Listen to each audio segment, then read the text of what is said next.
চুগলা চুগলি বদনাম গোৱা কিছুমান মানুহ এইকেইটা বস্তু লৈ পিনে দিনটোলৈ ব্যস্ত হৈ থাকিব পাৰে।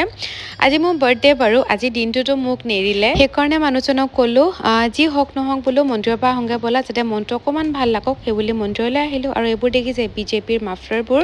মানুহজন এইকেইদিন ইলেকশ্যনত পুৰা ব্যস্ত, ৰাতিপুৱাই ওলাই যায় ব্ৰেকফাষ্ট কৰি একদম ৰাতি সোমাইহি। চ' মন্দিৰৰ পৰা ঘৰত নমাই তেখেতে আকৌ ওলাই গ'ল আৰু কৈ থৈ গ'ল আজিও মই আহিব নোৱাৰিম, দেৰি হ'ব। চ' বাৰ্থডে পাৰ্টিটো বেলেগ এদিনাই কৰিম। কান্দি গ'লোগে কথাখিনি শুনি পিনে। কিন্তু অলপ সময়ৰ পাছতে তেওঁ ধুনীয়া ফুলৰ বুকে এটা আৰু ধুনীয়া পিংক কালাৰ শাৰী এখন লৈ পিনে ওলালেহি। আৰু নেক্সট ভিডিঅ'ত দেখুৱাম মই বাৰ্থডেত কি কি গিফ্ট পালোঁ, যদিও একচুৱেলি যাবলৈ মন আছিলে, এট দ্য ছেইম টাইম নাছিলেও বাৰু। কথাখিনি কৈছোৱে নহয়, কিছুমান মানুহে ইমান অন্তৰত দুখ দি কথা কয়।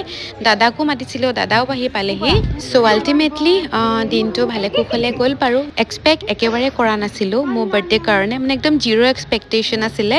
কিন্তু মোৰ ভালপোৱা মানুহখিনিয়ে আজি মোৰ দিনটো অথলে যাবলৈ নিদিলে, ধুনীয়াকৈ পাৰ হ'ল। ভালপোৱা মানুহখিনিৰ লগত ধুনীয়াকৈ সময় স্পেণ্ড কৰিলোঁ। মন মিলা মানুহ হ'লে একচুৱেলি বহুত বেছি ভাল লাগে কথা পাতি পিনে, টাইম স্পেণ্ড কৰি পিনে। আৰু এটা কথা, বাৰ্থডেত বহুত মৰম লগা কেইটামান বস্তু পালোঁ, সেইটো নেক্সট ভিডিঅ'ত আপোনালোকক দেখা পাব। চ' আজিলৈ বাই।